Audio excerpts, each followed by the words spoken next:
Kreş Örgü Atölyesi'nden herkese merhaba. Bugün yakası motiflerden oluşan file bluz öreceğiz. 2 parçadan oluşacak. Ekstra kol örmeyeceğiz. Yakayı da vücut bedenle birlikte öreceğiz.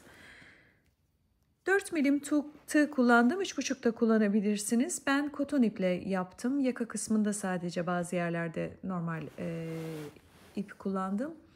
Dilediğiniz iple yapabilirsiniz. Bu merserize olabilir, koton olabilir, bebe ipi olabilir.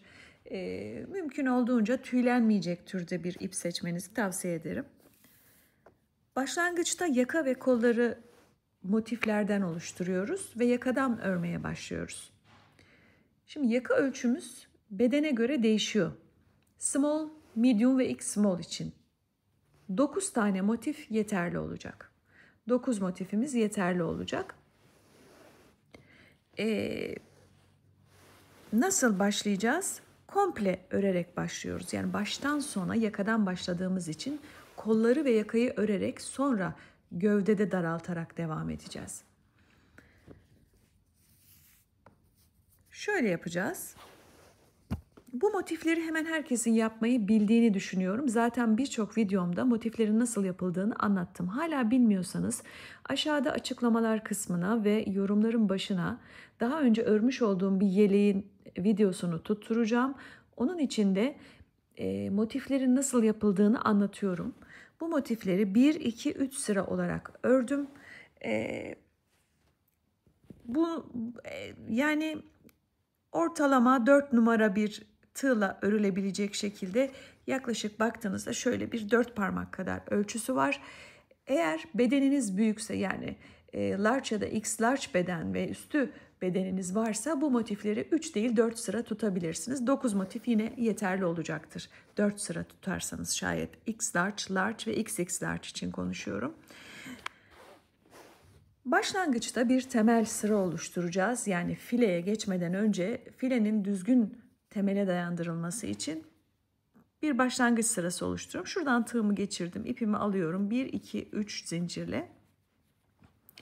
Burada trabzanların tepe noktasına birer trabzan yapıyorum. Bakın.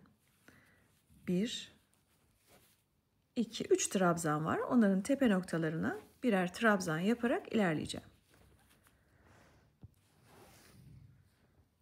Sonrasında aradaki bu boşluğa bir tane trabzan, şuralardaki tepe noktalara 1, 2 ve 3.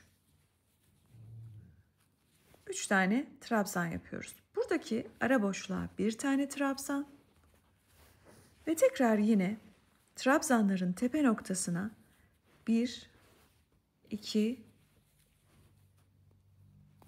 ve 3 tane trabzan yapıyorum. Sonrasında buraya bir tane trabzan, şu ara boşluğa bir tane trabzan, bakın birleşme noktasını anlatıyorum. Önce buradaki boşluğa bir tane, birleşme noktasına bir tane ve buradaki gördüğünüz şu boşluğa da yine bir tane trabzan yaparak birleşme noktasını bu şekilde atlıyorsunuz. Sonra yine her bir trabzanın tepe noktasına bir trabzan yaparak ilerleyeceğim. Ve buradaki boşluğa bir trabzan. Trabzan noktalarının tepe noktalarına, trabzanların tepe noktalarına bir trabzan.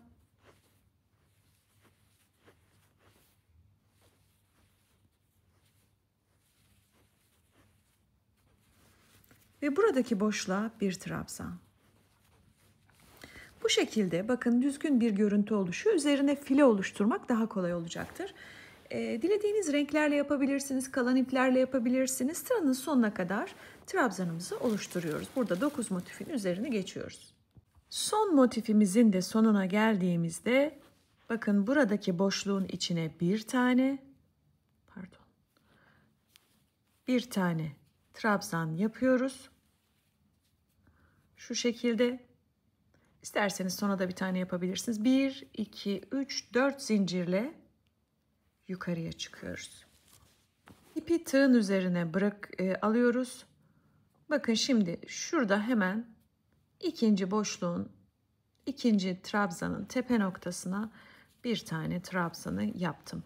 Bir zincir çekiyorum, bir boşluk atlıyorum, ikinci boşluğa bir tane trabzan. Bir zincir çekiyorum, bir boşluk atlıyorum, bir tane trabzan. Bir zincir çekiyorum, bir boşluk atlıyorum. Bunu sıra sonuna kadar bu şekilde kafes kafes devam ettireceğim. Kafes şeklinde devam ediyoruz sıra sonuna kadar bu şekilde. Sıranın sonuna geldiğinizde bakın bir tane buradan zinciri çekiyorsunuz ve burada bir tane boşluk atlama yeriniz kalmamış da olabilir. Hiç fark etmez. En sona batıyorsunuz sıra sonunda ve böyle bir boşluk oluşuyor. Yukarıya 1, 2, 3, 4. Yukarı çıkarken hep 4 zincir çekiyorsunuz ve buradaki trabzanın tepe noktasına bir tane trabzan yaparak devam ediyorsunuz. Bir zincir, bir trabzan. Bir zincir, bir trabzan. Bir zincir, bir trabzan şeklinde böyle kolu oluşturana kadar devam edeceğiz. Baştan sona gidip geliyorsunuz. Yukarıya hep 4 zincirle gidiyorsunuz. Şimdi uzunluğumuz buradan başlıyorsunuz. Gideceğiniz yere kadar eğer small ya da medium bedenseniz 20-22 santim aralığında olacak. Yani small'a 20, medium'a 22 gibi düşünün. Large ya da X large bedenseniz buradaki uzunluğu biraz arttıracaksınız. Bakın ben örgümde yakadan başladım. Kol kısmını ördüm.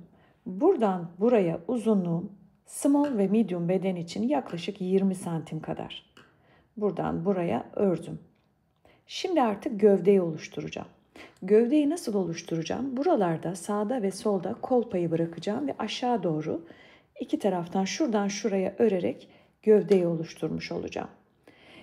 Şimdi ben kendi hesaplarıma göre ortada yaklaşık 50 santime yakın burada bitecek şekilde, bakın buradan başlayacağım ve burada işaretlenen bölgeye kadar bitecek şekilde gövdeyi öreceğim.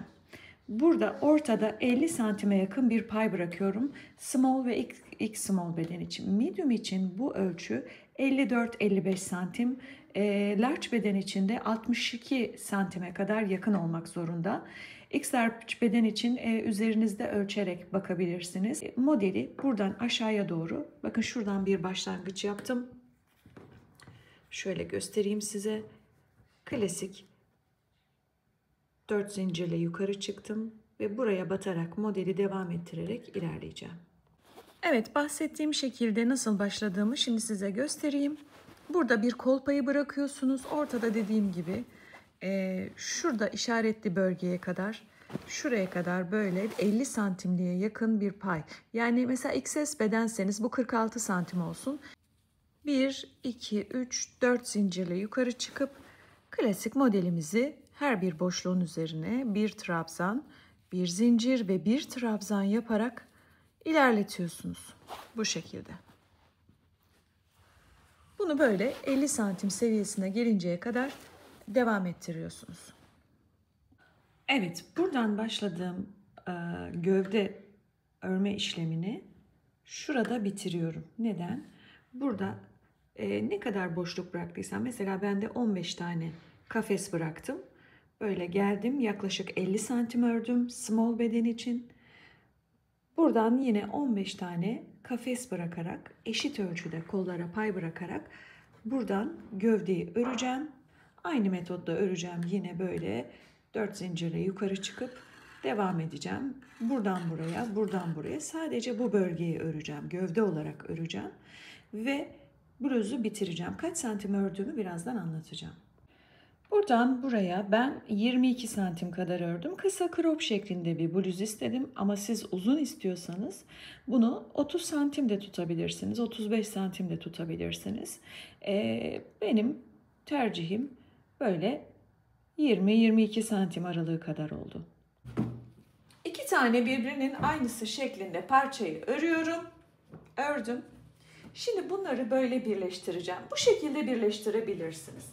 Ama ben Böyle dörder motiften oluşan 2 blok yaptım. Bunları böyle ikiye katlayacağım ve kolların kenarına dikeceğim. Fakat gördüğünüz gibi biraz kısa geliyor. Çünkü kolların kenarı daha uzun.